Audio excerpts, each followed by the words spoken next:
According to an article in the Washington Post, the White House of Donald Trump is leaking at a little bit faster pace than any White House in the past. Now, the article's quick to point out that, look, all White Houses leak. Aides, advisors, staff will anonymously tell the press something and the press will run with it. And that's exactly the case with the Donald Trump White House, except that there is a common theme so far among all of the people who work there who have spoken to the press. And according to the Washington Post, it is this: Donald Trump is acting like a spoiled, clueless child when it comes to being a leader of the free world.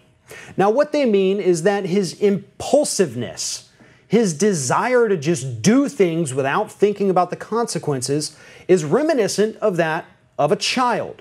And anyone who has children, who has spent any time around children, will tell you that that is exactly what toddlers and kindergartners and maybe a few years beyond that do every day.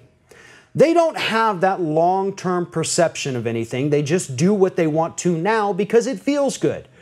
They don't think about the consequences.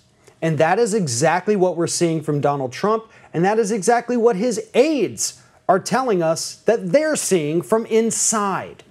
And it makes perfect sense. A lot of Republicans are right now trying to say that Donald Trump is really just a man of action. He's doing all the things he promised to do. He's taking charge and he's getting it done. That's good if you look at it that way, but that's not the reality.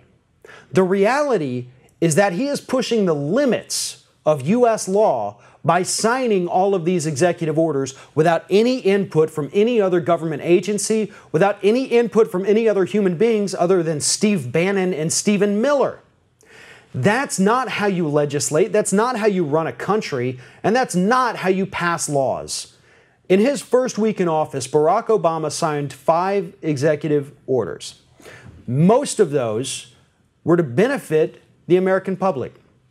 Donald Trump signed 13, at least 13 executive orders in his first 7 days.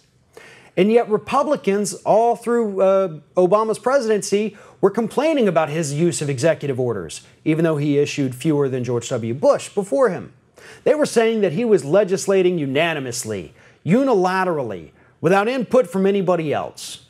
That wasn't necessarily the case. He did have input from federal agencies, from advisors, from staffers, from experts, from scientists. Trump is exactly what Republicans feared, or at least claimed to fear, during the Obama years.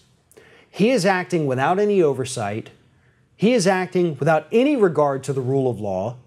And he is acting exactly like a spoiled, rotten child.